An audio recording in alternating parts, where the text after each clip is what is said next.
আপনারা জানেন দীর্ঘদিন পরে জাহাঙ্গীরনগর বিশ্ববিদ্যালয় ছাত্রদলের একটি আহ্বায়ক কমিটি গঠিত হয়েছে। ওই আহ্বায়ক কমিটির পরিধি হচ্ছে 177 জনের একটি কমিটি গঠিত হয়েছে।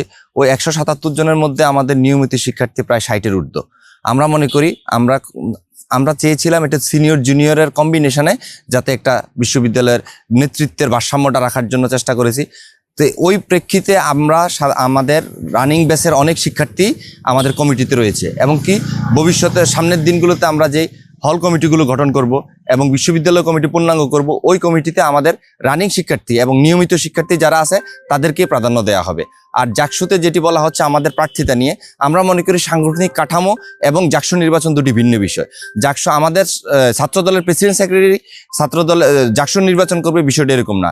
আমাদের মধ্য থেকে যারা নিয়মিতদের মধ্যে যারা জনপ্রিয়, যারা শিক্ষার্থীদের সাথে কানেক্টেড, আমরা তাদেরকে দিয়ে আমরা জাকসু নির্বাচনের একটি প্যানেল নির্ধারণ করব নিয়মিত শিক্ষার্থীদের নিয়ে। শিবিরের রাজনীতির একটি ঐতিহাসিক দায় রয়েছে।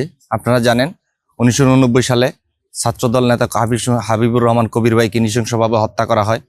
সেই হত্যার পরবর্তী সময়ে বিশ্ববিদ্যালয়ের 22টি ছাত্র সংগঠন এবং সামাজিক সাংস্কৃতিক সংগঠন মিলে শিবিরের রাজনীতি জাহাঙ্গীরনগর বিশ্ববিদ্যালয়ে নিষিদ্ধ করা হয়েছিল।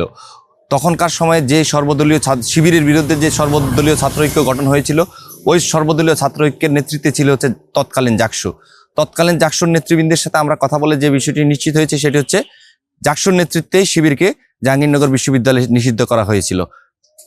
আমরা মনে করি বর্তমানে যে জাকসু নিয়ে আলাপ আলোচনা হচ্ছে, সেই আলাপ আলোচনায় যে জাকসুর মাধ্যমে শিবিরকে নিষিদ্ধ করা হয়েছে, আমরা মনে করি সেই জাকসুই শিবির জাহাঙ্গীরনগর বিশ্ববিদ্যালয়ের রাজনীতি করবে কি করবে না তার সিদ্ধান্ত দিবে।